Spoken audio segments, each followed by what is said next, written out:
Christmas వేడుకలో ఒక్క మాట నేను జ్ఞాపకం చేసి ముగించేస్తాను. నీవు గాబ్రియలు కాగలవా? అందుకని ఎందుకు నీవు గాబ్రియలు కాగలవా అని చెప్తున్నానంటే, మొట్టమొదటి గాబ్రియలు చేసినటువంటి పని ఏంటంటే శుభవచనమును పలికిన వాడు.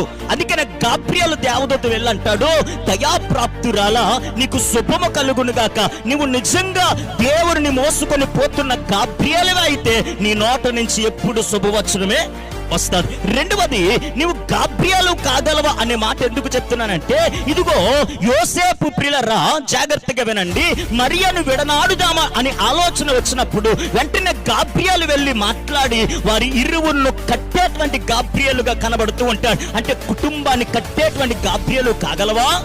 మూడవది ఏంటంటే ధైర్యం ఇచ్చేటటువంటి గాబ్రియలు కాగలవా?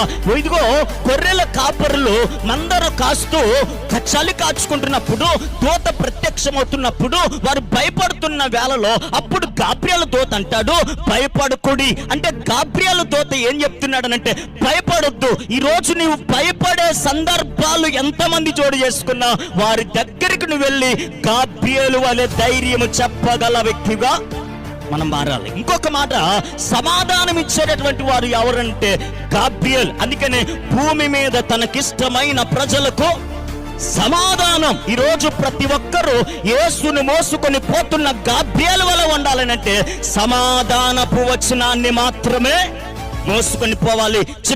చివరి మాట, నీవు గాబ్రియలు కాగలవానంటే గాబ్రియలు యేసును పరిచయం చేస్తూ యేసును ప్రకటిస్తున్నట్లుగా, ఇదిగో ఆయన తన ప్రజల పాపముల నుండి ఆయనే విడిపించువాడు, ఆయన రక్షకుడని చెప్పినట్లుగా ఈరోజు నీవు నేను కూడా ఆ రక్షకుని పరిచయం చేస్తే మనము కూడా ఒక గాబ్రియలమే. అటు కృప దేవుడు మనకు దయచేయాలని కోరుకుంటూ